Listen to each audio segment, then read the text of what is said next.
Rolling. So we're on page 365, and we discussed yesterday about feeding animals before we eat. And we were talking about whether or not we do that, whether or not that is a biblical commandment, a rabbinic commandment, just a good idea, midat chasidut. We also were discussing whether or not tasting is the same thing as eating, or is it just eating a meal? Is it tasting anything? Tonight we're going to talk about drinking. So let's look on the top of page 365. Aval inyan shtiya, but regarding drinking, ha'adam kodem lebehema, or probably kodem. A person has priority over an animal.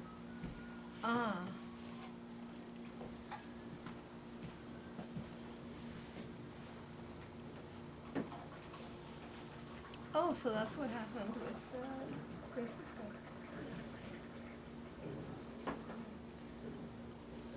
Let's look at the footnote on the left column of the page. Chav Dalet. Hine HaMagen Avraham. The Magen Avraham Hevi b'Shem Sefer Chasidim, brought in the name of the Sefer Chasidim. Delishtot ha'adam kodem. That when it comes to drinking, a human being comes first. V'raya, and his proof. Mirivka. Remember I asked us to look up Rivka. Anybody else aside from Marlene look up Rivka? Rivka. Higdima ha'eved l'gmalim. She first served Eved. Who's the Eved? The slave? Eliezer, very good. She first serves Eliezer water and then the camels.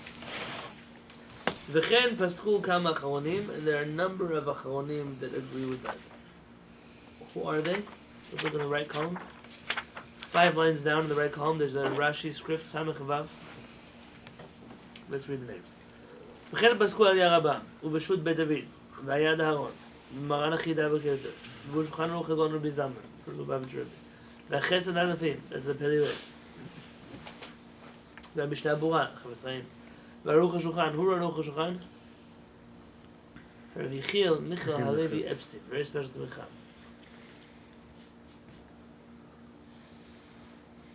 And look also at what was written about this topic in which books? שו"ת מצרף לכסף, שו"ת אור פני משה, ספר עיקרי הדת, שו"ת שבט סופר, שו"ת חתן סופר, ובתורת חיים סופר, ושו"ת מתת ידו, ובשו"ת ויצבור יוסף, ובשו"ת ברית אברהם, ובשו"ת בית נפתלי, ובשו"ת בני צדק, ובשו"ת דובר משרים, ובשו"ת מנחם משיב, ובשו"ת הר צבי. Who wrote הר צבי? Rav Tzvi Pesach Frank was one of the, he was the chief Ashkenazi rabbi of Yerushalayim for a certain point. When Rabbi Yonatan Yosef was a very young boy, Rav Peretz is a rabbi in one of the minyanim in Rav Tzvi Pesach Frank's Beit Knesset. It's across the street from his house. When Rabbi Yosef was a young boy, a college student, I don't know if he was married or not, he came to Rav Tzvi Pesach Frank, and Rav Tzvi Pesach Frank stood up for him. And there was a whole group of rabbis that were in the room, and one of them turned to Rav Tzvi Pesach Frank in Yiddish, and he said, "What are you standing up for this Frank for?" Frank is like a derogatory word that one would use for Sfaradi, like how you would use an inappropriate word for black people or Mexican people. There's a word for Sfaradi. They still use it in Israel, only in the religious community, of course. And the Rav Tzvi Pesach Frank. That's interesting. Like the secular Jews would not know. They wouldn't say it. The ones without "quote unquote" midot would not know what that even means. Correct. So clearly they have the midot, and other ones don't. Yeah.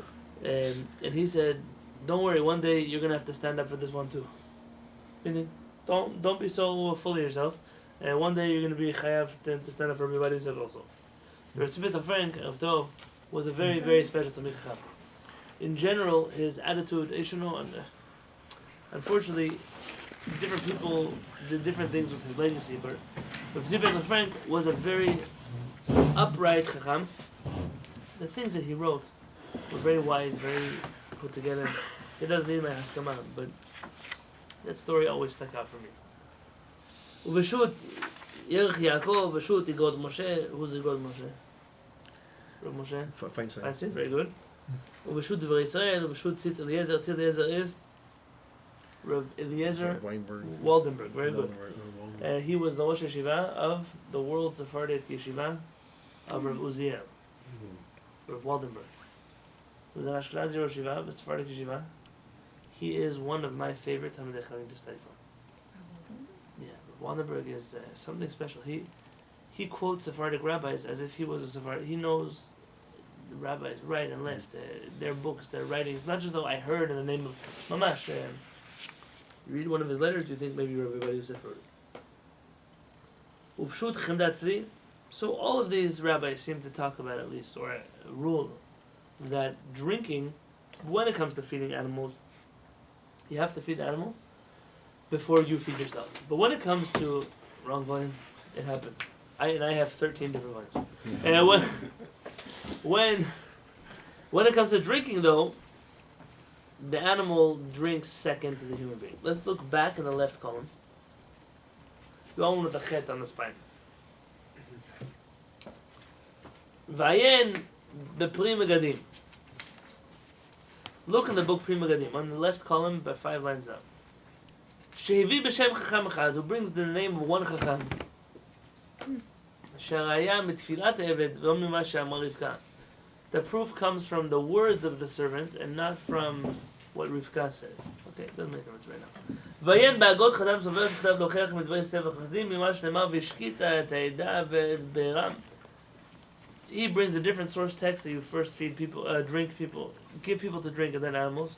ובשו"ת כתב סופר העריך לפלפל בראיה מהפסוק וישחית את העדה ודברה ויביא בשם כתב סופר שכתב לדחות ראיה הצבע חזים ברבקה יש לומר שבא לשתות בעצמו צריך להקדים בהמתו אבל כשבא לתת לחברו צריך לקדמו לפני בהמתו דה חתם סופר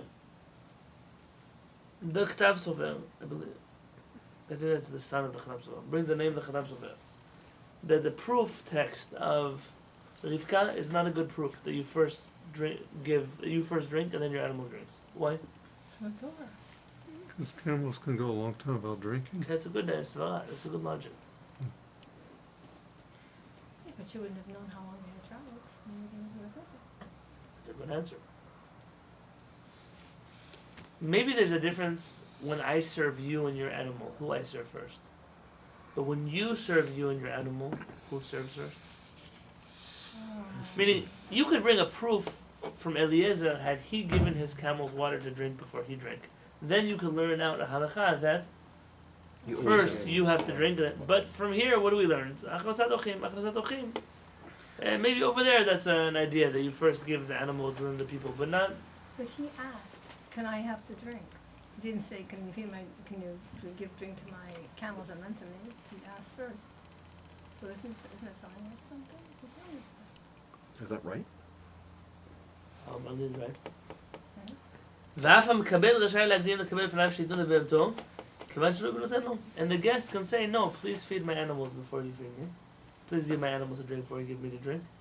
Because he has the right to decline.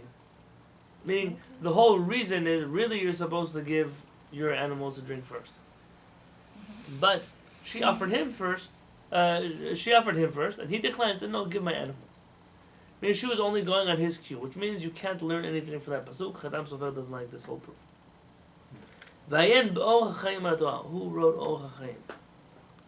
I will do this for 100 years. Stop after names of rabbis that are very famous. Who wrote it? Or HaChaim was written by Rabbi Chaim ibn Atar. He was the rabbi of the Chida from Morocco, later in Israel. The Or HaChaim HaKadosh writes, שכתב שבמקום סכנה או צער האדם קודם לבהמה. In the place of suffering or some kind of danger, a person drinks before his animal. וביאר לפי זה מה שקדימה רבקה העבד לגמלים ומה שקדימה כתוב עדה לבירם. Look there in his commentary in Bereshit and in Bamidbar. You know, you can do this easily. Because right there we have a whole set of Hebrew, English, Or HaChaim HaKadosh. So you would go and open up Bereshit, chapter 24, verse 19. And you would open up Bamidbar, chapter 20, verse 8. And you'll find over there the conversation that Or HaChaim HaKadosh has regarding why she served his camels first, and that's not necessarily a proof for halakha. Well, there's somewhere in the Talmud it says that if you are in the desert with a flask of water, 2 people, and one of you will live, and it's your flask of water, you drink. Well, there's a lot of argument about that discussion, but yeah, that's one way of thinking about it. The question is why. The question is how. Maybe we should share. and neither both people will die. But at least you share But in There is an court, opinion that way? conversation that way. yeah, and he drank it, and then she big blood for the Oh, look at that, I mean, Oh, very good. heavy. Let's see how much commentary, how much discussion there is. Probably extensive. Huh? Look, judging how there's 2 books just on Breshit over there. I'm telling Hebrew. There's English with this one. That's in it? Yeah, of course. Hebrew. We have a whole Hebrew English library here now. We have another set coming tomorrow. Yeah? Is this, What? when did this come in? Pesach last year. Really? So also Where's Mishnah it Berurah. hiding? Well, Mishnah Berurah I knew was there. Or a kind Because of, they're art scroll books, you might not even know because they all look like Chumashim, but they're Right. not. They're all different books. Yeah, I just saw that. Um, Well, Mishnah Berurah I knew was there. I didn't know the Orach Chaim was there. Vatomer shte adoni. She says, "Drink, my master." Vatameher vatorid kada yada vatashkehu. And she immediately lowers her jug to her hand and gives him to drink.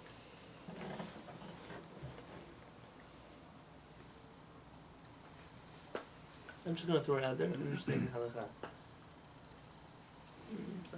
ותחל להשקותו ותאמר גם לגמליך ישב עד ימכלו לשתות. She tells him, I will draw water even for your camels until they finished to drink. And then again she empties out her jug because she went to go refill water for the camels. So here Chaim Kadosh, he says,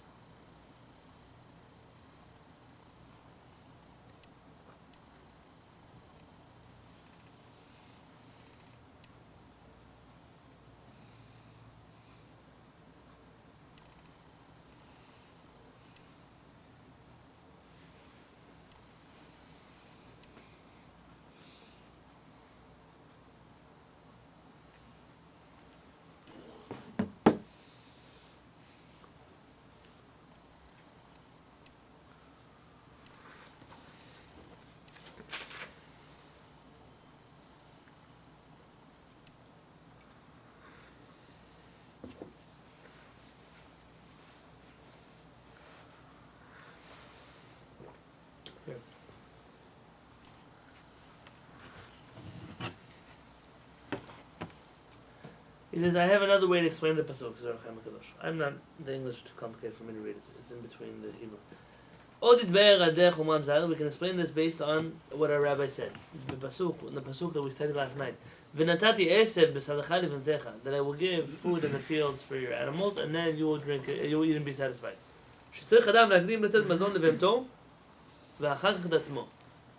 That first you have to feed yourself, your animals, and then yourself. But you should know that this was not a violation of that, says Orach Chaim HaKadosh. That's only in a situation where there's no danger for you to wait till after you feed your animal, or there's no suffering for you to wait after you feed your animal. But in a place of danger, or where there's some kind of suffering, first you take care of yourself, and then you take care of your animal. And that, therefore, when the man, Eliezer, asked her, give me some water, הרגישה הצדקת, כי צמא למים היא. Can be.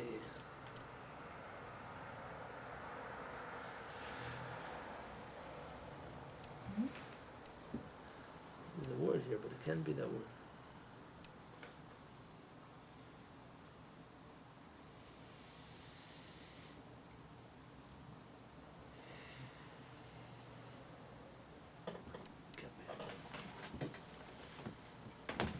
Snake in the text. Maybe. Or, there's a book of Rabbi Yonatan Halevy Horowitz of Vilna who writes that you shouldn't be so quick to assume there's a mistake in the text, because so many people think there's a mistake, then they edit the text, and then really it wasn't a mistake, and now we don't have the original, and we get ourselves in big trouble. Sometimes it's the other way too. That's right. That's The mistake gets passed on, yeah, passed we know on, that. passed And on. then it becomes a halakha samach. Mhm.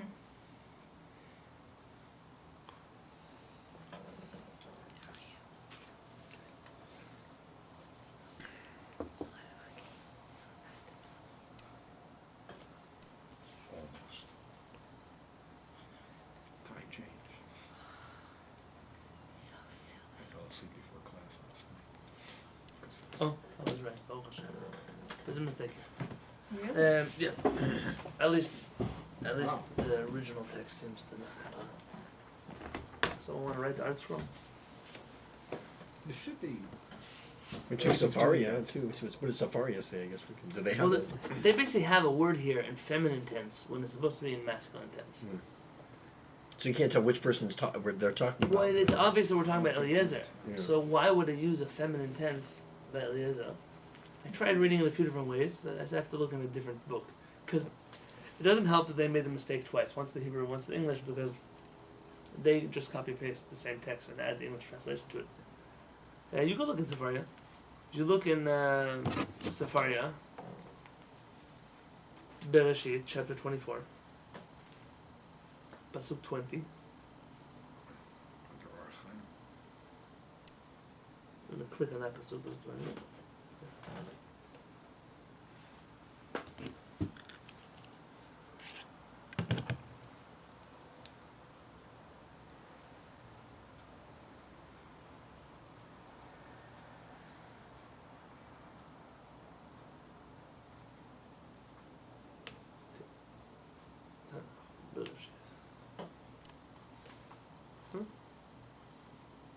That's amazing. No, Chumash was open to this page. Look at the Tanakh. So 20. So 20. Genesis, Do chapter, commentary and then find the Orach Chaim. chapter 20. And what But verse? there is no. How could there be no Orach Chaim? Unless it's in Pasuk. It's in number 19, that's why. His commentary is in number 19. Reshit 19. No, Bereshit 24, verse 19. Oh, 24. Over there, there's Orach Chaim.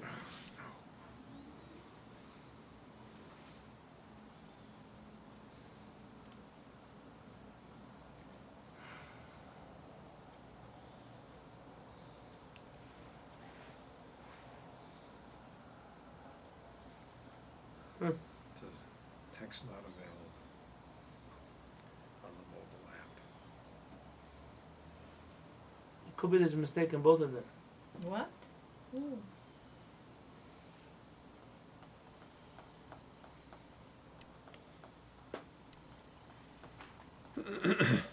It says, Hirgisha HaTzadeket. The Tzadeket felt, Ki tzameh lamayim, that, no, it's into the pronoun, that he was thirsty for water. Mm-hmm. In the art scroll it says that he, as in, that she was thirsty for water. That's for sure wrong. In this book it says that tzameh lamayim hu, that he was thirsty for water. That makes sense. Mm-hmm. In this book, in Safaria it says tzameh lamayim haya, which means that he was thirsty for water. Was, it adds the word was. It's very possible that it was written in an original Chumash, Hey Yud, you should fill in he, or Hey Vav, apostrophe, you should fill in who, and someone decided to expand the acronym and either write he or who or haya, but it would be interesting to ask, who would we ask? Chapter 4, 24, what line? Somebody with an authoritative text of the Orach Chaim could we'll think about it. Like original Hebrew. What line on 24 is that, sorry? Chapter 24, verse 19. 19, got it, thank you.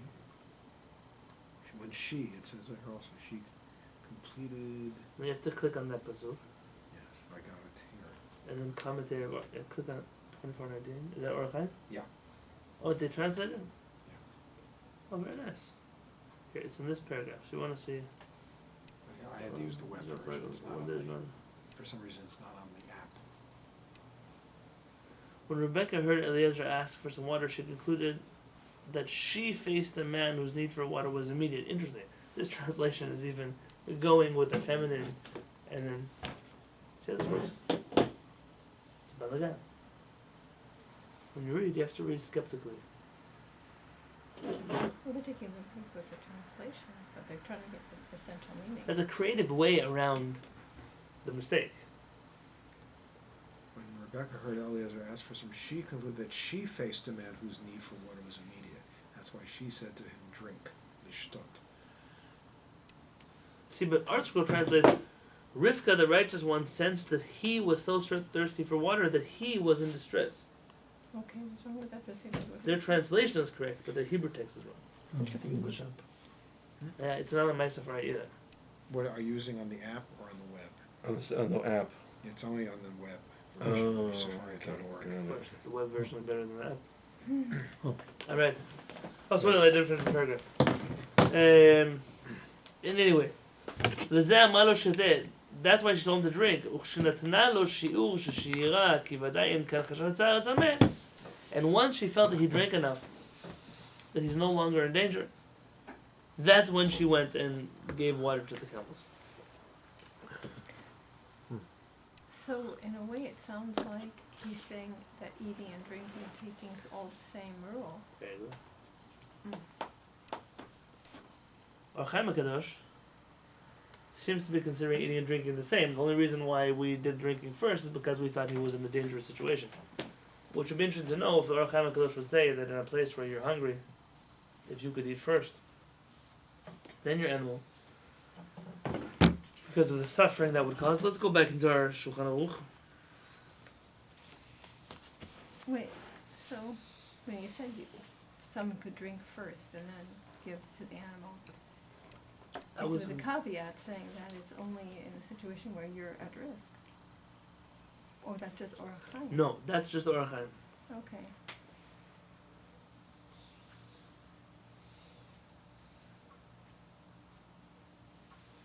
Vayen Bar Chaim al Torah. Look in Or Chaim al Torah, left column on 365.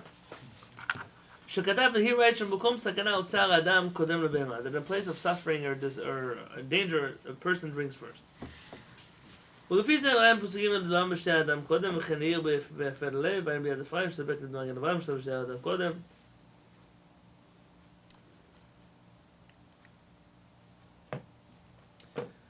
Basically, he says maybe the Or Chaim HaKadosh says that the proof text here is not a proof. I'm not here to get my head involved. Rather, without any sources backing up what I'm saying right now. If the only reason why we give animals food first is because the Torah says so, and there's no logical reason of not causing them suffering because they're dependent on us, then it makes sense to me why, based on a different proof text, you would say that drinking is different. It's okay if they suffer a little by drinking, we drink first. But if you're saying the reason for this is so that animals that are dependent on us are not hungry or thirsty while we eat or drink, then to me, I don't truly understand why you would come to make a difference between eating and drinking first. And if you were to tell me, yeah, but there's a pasuk, Rivka gave him to drink first, there's a few answers. Like the Or Chaim HaKadosh, because she felt he was in a dangerous situation, he had to drink first. Or a much more simpler verse, she offered him to drink first. And he asked. Yes? Yeah. He can say, a guest is not the same situation as a person who's serving himself, serving his animals. So there's nothing you can learn from this pasuk anyways. In any case, I'm not sure I agree with the conclusion about, not based on sources, but based on logic. Don't do what you want. Don't know any pets. You would think, it's like diagnosing a patient or seeing a family member. It's like, you know, based on your judgment, or you have to trust your judgment and not true. This is Before triage Hashem. of sorts. This Yeah. is figuring out who has priority. Exactly. Yes. It's like, boy, if I give the animals first, it could really have harm to them. To that story about those two yeshiva students. I'm not talking about real yeshiva students. I'm talking about the kind that they have today. They went to the Rosh Yeshiva's class. What is a poor person really that can deserve money on Purim? It has to be this kind of poor, that kind of poor. You have to ask them this question and get this kind of answer. So they went around Jerusalem looking for a poor person that fits all the criteria of what it means to be poor enough to receive money on Purim. Finally, they found him, and they wanted to make sure that he wouldn't go anywhere, so they could have him to give money for a post. They locked him up in a room, and then they opened the door and pulled him, and he was dead. It's not a true story. Our parents always told us that's what it looks like to be particular about halakha today. By the time you do the mitzvah, every other person's dead. You have to learn a little bit how to be normal, how to do things properly. Yeah, you would think. Unfortunately, and this is not the conversation I've had with myself many times. Unfortunately, and it's especially true when you deal with people who are. I can't remember that. It's okay, we'll say. Here, I'm not complaint is not on Balei Tshuva or Girim. It's on those who are teaching those people. Yes? Their whole attitude is everything you knew until today was wrong. Mm-hmm. Everything you know. You don't even know how to dress, but you don't even know how to put on your shoes the right way. That's essentially what we tell a person who becomes observant, no? You don't even know that Shabbat brushing your hair might be a problem. You think everything in the world might halachically be a problem. What that does to that person is you don't even know how to eat. You don't even know how to wash your dishes. You don't know anything. That's that whether it's intentional or not, that's the way it's taught. And therefore what that causes is a tremendous amount of you want to call it insecurity, fine. And also a little bit of paranoia of halakha. Like maybe there's something I'm doing wrong. Maybe I'm always messing up. Maybe. Those people are doing something evil. Because essentially this is the way we teach halakha today. In order to do this the right way, you have to do X, Y, and Z and tick this box and that box and make sure. Why? Halakha, you think, is that artificial? Judaism only exists in a non-organic setting, a forced Jewish setting. What about Judaism when it was normal and part of people's lives, and they had families, and they had functions, and they had jobs, and they had last week, maybe not last week, this week, one of the rabbis in Israel got up and said, "How dare they think of teaching secular education in the religious schools that would give these children an opportunity to go work?" You think like that's a positive thing, correct? He was saying it in a negative thing. How dare we put in front of these children that obstacle that one day they might get up and support themselves? And you think to yourself, what kind of monster did we create where that is a normative thing to say in the Jewish community? You read the Talmud, and there were shoemakers and Of course. Carpenters. The whole Torah, all the halachot of the Torah that have to do with business and business ethics, when are you supposed to fulfill them? When you're in kollel? Tzedakah, how are you supposed to give tzedakah if you're always receiving tzedakah? That's right. There's a Mishnah, explicit Mishnah, that a person who doesn't have a job is not kosher to testify in a Jewish court. You know when they check the people for the ketubah, they're always checking, do you keep Shabbat, do you keep kosher, do you do that? Did they ever ask you, you have a job? Separate beds. They ever ask you, you have a job? Never heard that ever. We've created some mutation of it's has enough strains inside of it that looks like Judaism that people are confused by it. But it's not actually Judaism. And when it comes to halakha, it also gets us complicated. I think that sometimes we're in a place where we've completely destroyed people's belief in, you said seichel, that's what triggered me here. Your common sense. But we've taught people that your common sense doesn't matter in Judaism. It can't. Your common sense will always mislead you by taking you to the wrong conclusion. Don't think. Or turn off your brain and hand the keys to someone else. Have a designated thinker for you. You have a designated driver, you have a designated thinker. The moment you teach a person to stop trusting themselves, their intellect, that's the moment you create a whole world of Robots. Robots. They used to call them Torah bots. Unfortunately. So it's easy for us to say, well, do they have a common sense? No, they took away my common sense when? They beat my common sense out of me in cheder. They took it away from me in yeshiva. They got rid of it when I became observant. In the mikveh, when I converted to Judaism, they destroyed my last right of common. Everything that I thought was common. And you think about certain things, that the only way someone could have done that is if they never thought for themselves. That happens all the time. Happens all the time. I'm on camera. I'm just thinking how I say what I say. A few years ago, there was a rabbi in the north of Israel. A super big Kabbalist, not ultra-Orthodox. So normally it happens, not from the ultra-Orthodox community. And he was caught having extramarital relationships, but not 1 or 2 or 3, 15, 20, 30, I can't even tell you the number. And the one who was bringing him these ladies was his wife. Huh? Why? He was doing a tikkun for their souls. He was fixing them according to Kabbalah. Oh, right. And you think to yourself, 30 people? What were 30 people thinking? They asked his wife, what were you, he was the tzaddik of the generation. I was helping him fulfill his holy mission. And you ask yourself, where did you grow up that you never heard that a man can't touch you? Or you were so programmed to think that anyone who's a rabbi can do whatever they want, and that's okay. Because the rabbi has to follow the same code of halakha you have to follow. So it can't be that all of a sudden a rabbi is able to do things that you're not allowed to do. But then it dawned on me then that we've created a world of people who think that anything that their rabbi in yeshiva or seminary or wherever else it is tells them has to be true. It can't be that that person is wrong.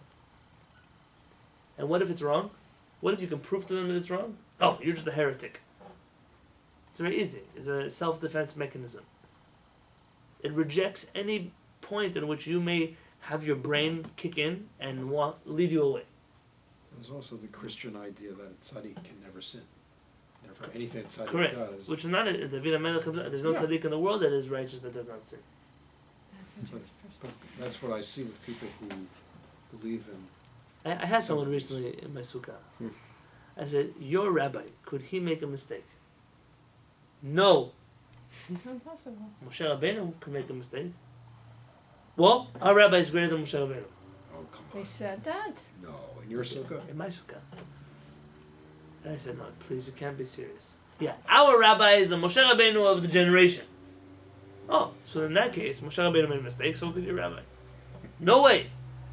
And really, if you understand the secrets of the Torah, Moshe Rabbeinu didn't make a mistake either.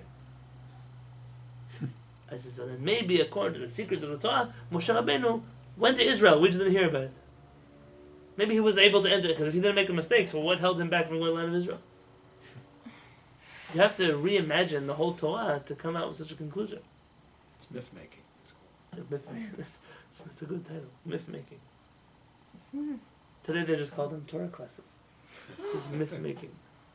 It's very dangerous.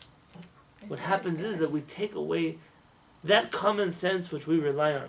I quoted once in my class, Chazon Ish, who says, HaSechel, I'm not quoting directly because I don't remember by heart, but more or less. HaSechel, the intellect, the brain, Hu HaMalach, it is the messenger. Malach doesn't just mean angel, it also means messenger. I'm saying messengers. Ben HaYotzer, the Ben HaYitzur, between the creator and the creation. The only tool which we have to communicate with the divine is our intellect.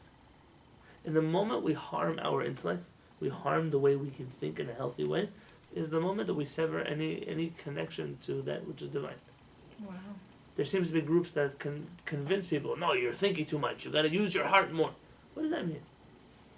Thinking so much, the Rambam considers the highest form of intellect to be prophecy. So clearly our intellect is not so bad. So how did that happen? It happens that certain people, and I agree very much with what Zev is saying, certain Christian ideas crept in. But just today in the morning, I was having a conversation with Talmid Chacham. Talmid Chacham is Hasidic, but honest Hasid. The whole concept of a tzaddik in Hasidic literature, don't hate me for it. Anyone who gets upset at me, I'm going to send you to him. Is based on an 1804 printing of a book called Shifchei HaBaal Shem Tov, the praises of the Baal Shem Tov. There's a whole methodology there about what is a tzaddik and what does a tzaddik mean. Until this book was printed, we don't find Chassidut or Chassidim talking about the tzaddik of the generation, all this theology surrounding a tzaddik. The only group of Chassidim that we find talking about this, no, I have to be careful, is a certain Russian group of Chassidim which you're familiar with. Don't say.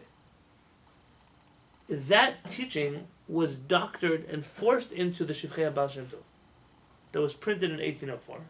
And from there, all the people who accepted that book, because it wasn't a Hasidic work of that particular group, it was the Baal Shem Tov's teachings.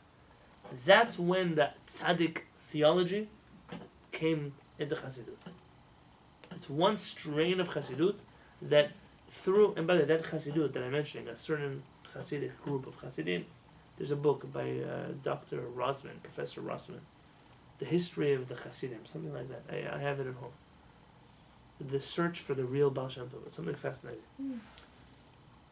90% of that Chassidut literature that they base their Chassidic tradition on is all known forgeries of documents.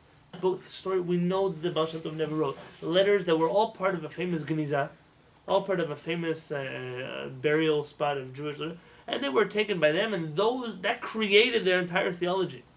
But we know for a fact that those books and those sources and those letters are all forged.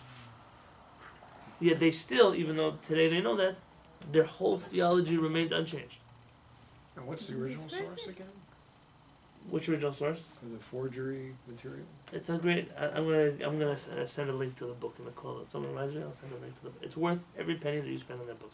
Would you say it was a Christian source? Not Christians. I don't know exactly I don't remember all what I read over it. But really, I bought it for my wife. For me, I didn't need a book convincing me. But it's a book that is it's written very honestly. It's not an angry book. It's not. It's done very well. And it's out of a sincere desire to really figure out who was the real Baal Shem Tov.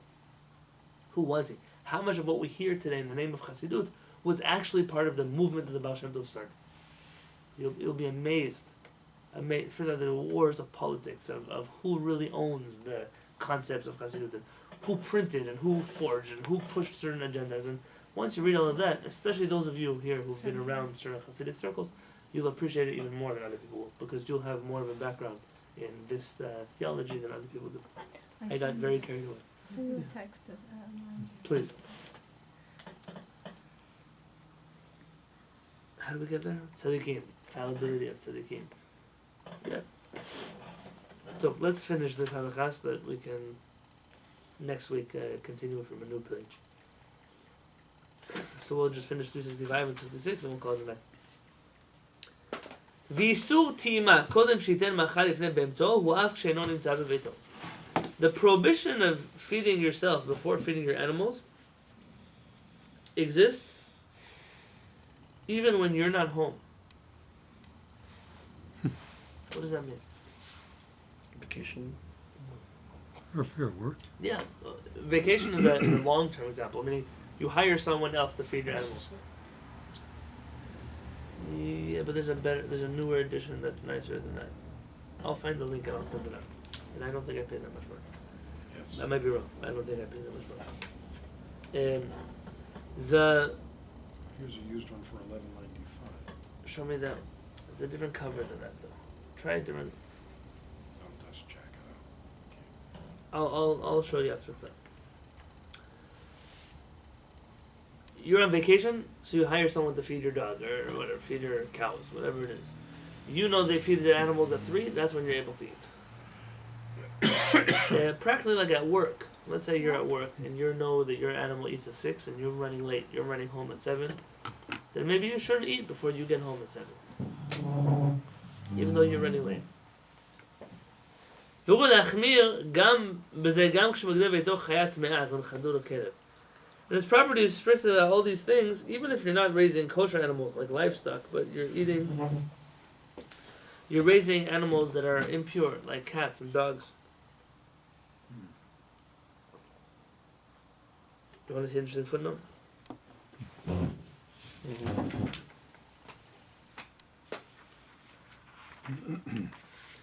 In the bottom of 365, the last 2 lines of the page in Rashi's script, it says Samechet.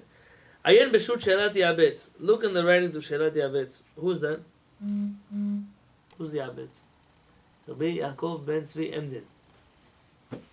He writes, Shamegadel chatul, that someone who raises a cat, en chiyuv avanochon nagdim. There is no obligation to feed him first, but it's a proper thing to do. Clearly, if I had to guess, the reason is the Torah is talking about the animals in your field, meaning the behemoth, the domesticated livestock that you would be raising. So now you want to extrapolate that to pets. That's okay. He's saying it's okay, but it's not part of the original prohibition. V'am b'Pukei Yosef, the Chida quotes us, Zachor Avraham, V'Sharei Tshuva, V'Kaf HaChaim. Avar, top of page 366, in the middle left column. בשו"ת שבות יעקב כתב דהיינו אף במאותו חטא מאוד ושכן מוכח ממה שכתב בספר חסידים שביר היה לדין שתייה מהגמלים של ידי עזרא ודבר. Shvut Yaakov says, no, this applies, the original decree applies to all animals. Even not kosher ones. And what's his source for that? What's his source for that? Very good. The camel. The camel's not a kosher animal. But we see that we have a halachic conversation surrounding feeding the camel, letting the camel drink first or not, and it wasn't a kosher animal. I think that's a very good proof. I mean, you don't find anyone that says, well, the camel wasn't kosher, we didn't have to feed it first anyways. But it's a whole basic idea. Correct. ויהיה במה שכתבו בזה באש של אברהם בבוצ'אץ' ובשו"ת עם רשף קלצקין ובדעת תורה לרמב"ם ושו"ת הר צבי ובשו"ת משנה הלכות שכתב לדון עם מסוזה שהיה כאן לגבי דגים. The Mishnah Halachot, that's a rabbi from Bar Park I mentioned to you. He wants to know if it applies to fish also.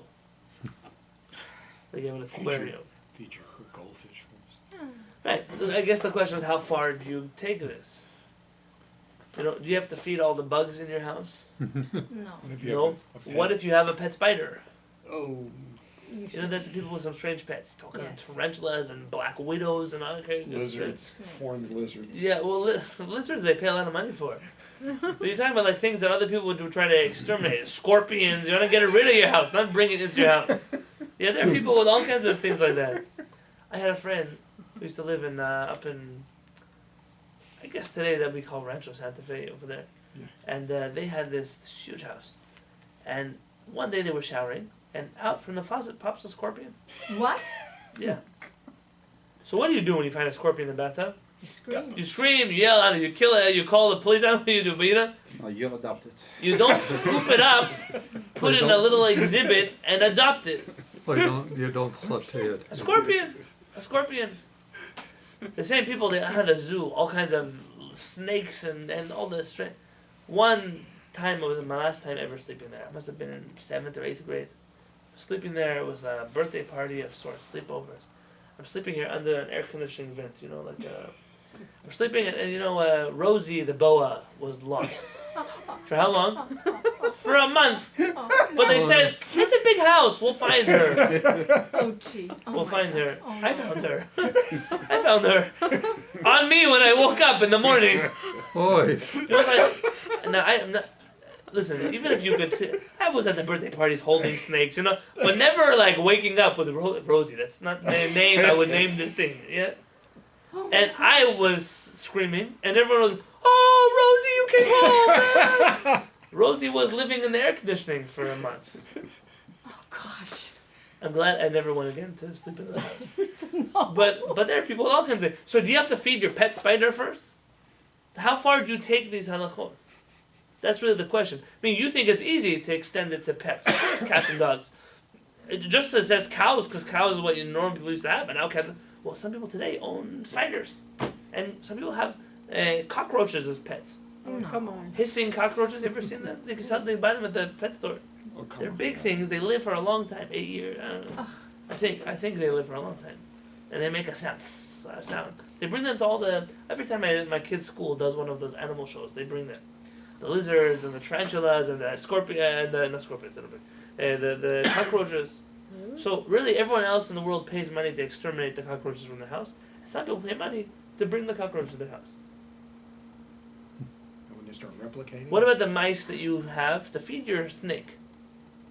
Do you have to feed them first too? Do you have to feed them before you feed them to your snake? I don't know how far you take this halachot. I'm not sure. There's a reason why there's an argument. Is this biblical? Is this rabbinic? Is this? It's an important. It might sound like splitting hairs, but ultimately it has practical ramifications. Oh. I was reading an interesting article about reptiles. The difference between pet reptiles and any other pet. Pet reptiles don't want to be pets. No. I mean, a dog. Oh, that's a good point. Dogs want to be. Not, maybe originally they didn't want to be, but your dog, if you open the door, run away, go. He doesn't go. He runs. He comes back. Cats, most of the time, do the same thing. Even your birds. Birds, the reason they get lost is because birds don't know what the outside of your house looks like. So they don't know where to come back to. But a bird, there are people that go in public with a bird on their shoulder. I don't know, pirates, whatever. They have a pet bird. Parrot on the shoulder. You open the cage of your lizard or your snake, or he doesn't stick around because he likes you. He goes. It's not the nature of such an animal is not to like you. Mm. It's a very interesting thing to have such an animal as a pet. He doesn't want to be your pet. It's truly captivity. It's real Yeah. captivity, which has practical ramifications in halakha in terms of holding those animals on Shabbat and putting them back in their cage on Shabbat. If you close the door on your dog, did you now trap an animal on Shabbat? Close the door. Yeah, you close the front door to your house. You come over, but again, you close the door. You're not allowed to trap an animal on Shabbat. If there was a deer in your house, you couldn't shut the door. You can't trap an animal. Okay, but deer normally is outside, dog can be inside. There's a question of halakha, but an animal that is already captured. You have a chicken in a chicken coop, and all you're doing now is closing the door. He's in the chicken coop anyways. So did you trap him, or is he already trapped, and therefore all you're doing is adjusting the door? He's already trapped. That's This would nice. have a practical ramification, in my opinion, with pet reptiles on Shabbat. Because it could be that's real trapping. Serious, like a real prohibited trapping. If you closed, of course, before Shabbat. then- Yeah, right, correct. Yeah. But that would not be here we're talking about taking him on Shabbat and then putting him back. You know? My bird goes back to his cage on his own. So that's his house. That's where he goes. Not forcing them there. Something to think about. Last 3 sentences and we're done for today. ובמקום שיש סכנה לאדם אך לא טעם, in a place where there is danger for a person because they did not taste, האדם קודם לבהמה, the person comes before the animal.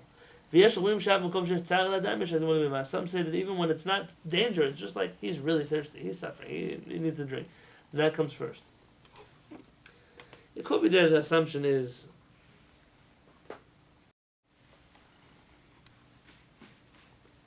the animal is not dying of thirst. But maybe you are. And in that situation, you come first. ויש להחמיר בשבת ויום טוב שלא יתום קודם שתי מאכל לפני ביום טוב אם אמר תנו מאכל לבהמה אחר ברכה קודם לטעימה בשבת יום טוב ואינו חוזר מברך.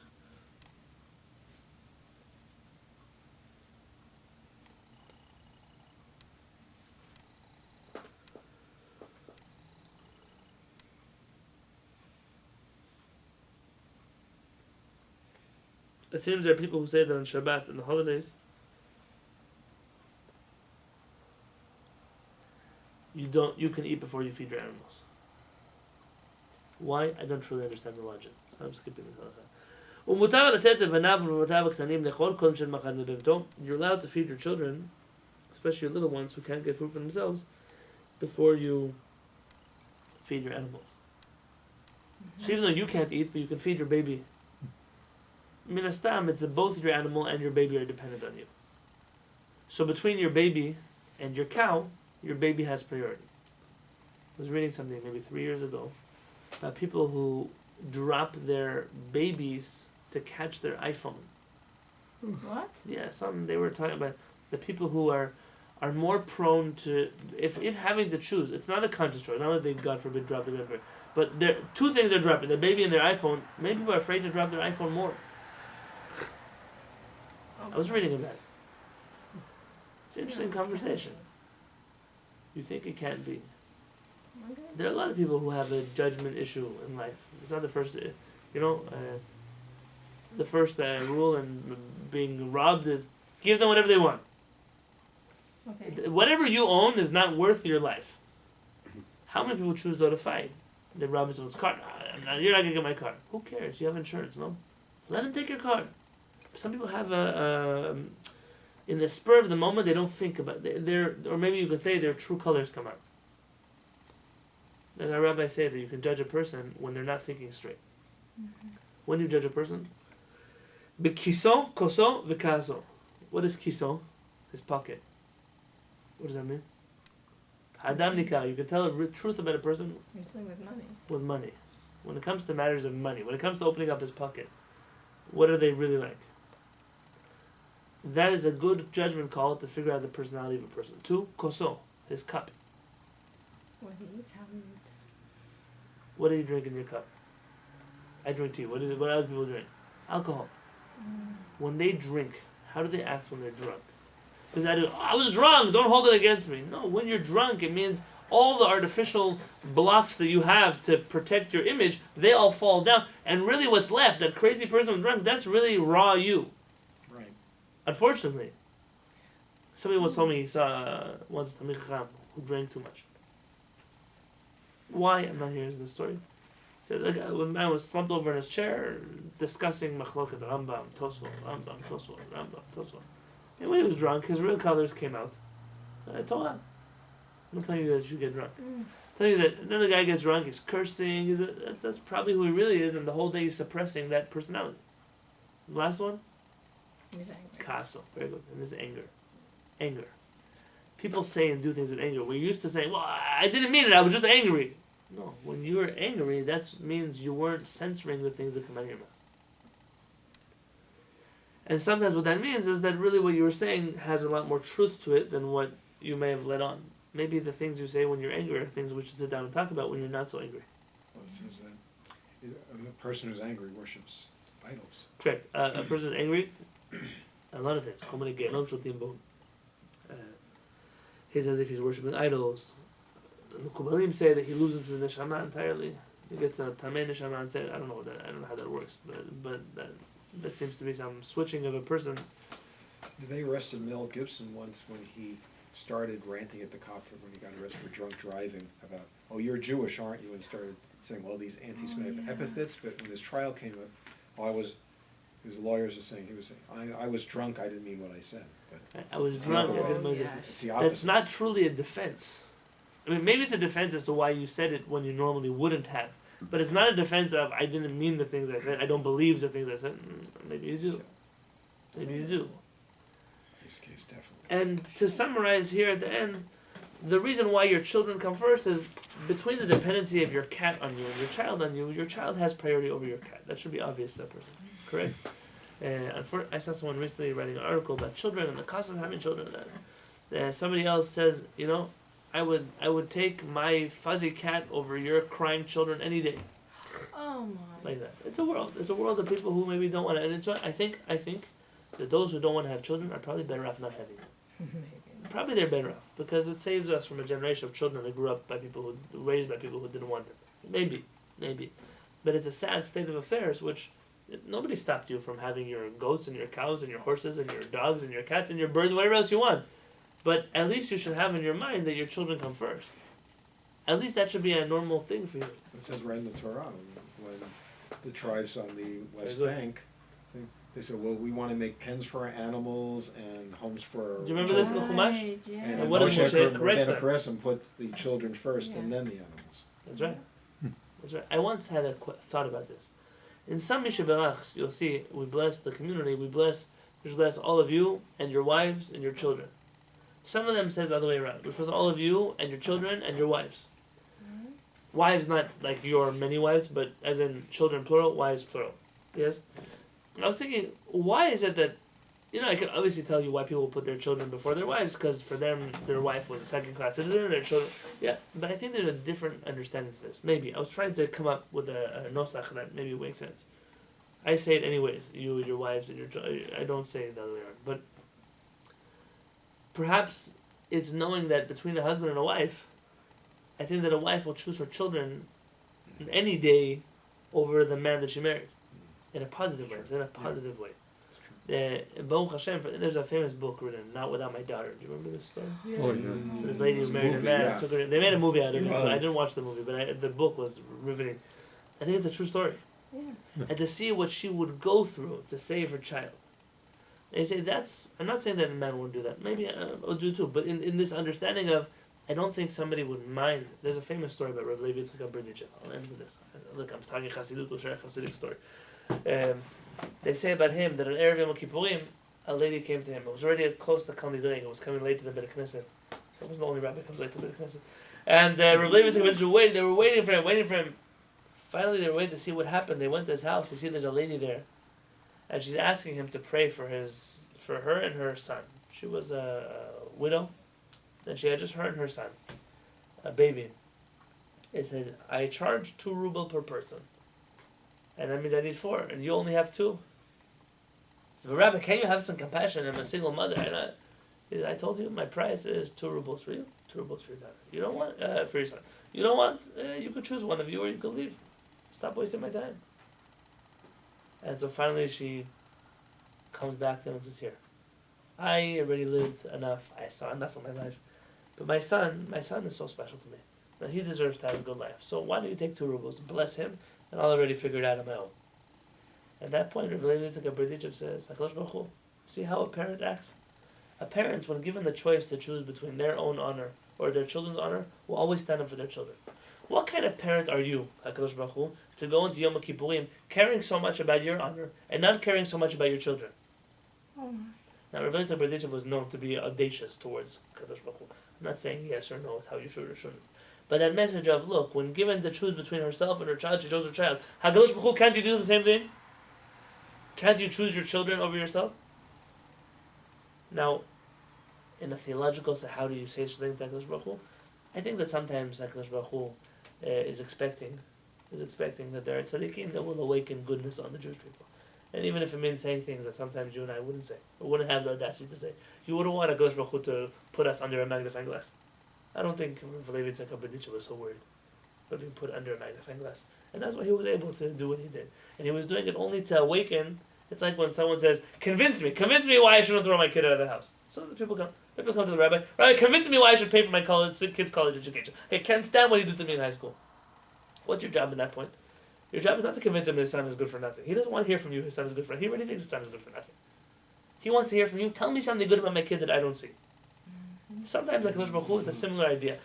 I can't stand you talking bad about my children. Tell me something good about them because I'm already at a loss as to what to think about them. And in an interesting way, sometimes it's the tzaddikim, that's their job to do such a thing.